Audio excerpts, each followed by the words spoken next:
मित्रों, मित्रता दिवस पर आप सभी को मेरी एक अवधि रचना प्रस्तुत है। हमका आपन समझत हा तो मिला करा अतरे खुतरे। हमका आपन समझत हा तो मिला करा अतरे खुतरे, और नाहित के का मौका बा, ना तू हमरे ना हम तोहरे। हमका एकदम लागत है पैसा के आगे तुहें भाई।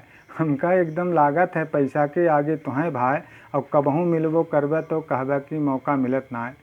और हमरो सुध लिहा करा भैया, ऐसे वैसे भूले बिसरे, नाहित के का मौका बा, ना तू हमरे ना हम तोहरे।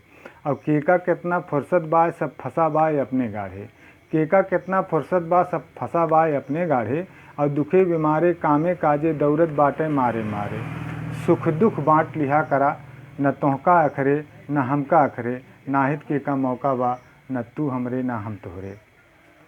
अपने व्यवहार के से मनई जब करे लाग आना कानी। अपने व्यवहार के से मनई जब करे लाग आना कानी, तब प्रेम के धागा टूट जात है जब होए लाग खींचा तानी। और बनवे चाहत होगा तो बात कहाँ कैसे बिगड़े। नाहित के करे मौका बा, ना तू हमरे ना हम तोहरे। तीरंदाज बना जिन ज़्यादा, तीरंदाज बना जिन ज़्यादा, देखा नक्शा जिन मारा तू। और इतना दिन के व्यवहारे में देखा रक्षा जिन डारा तू।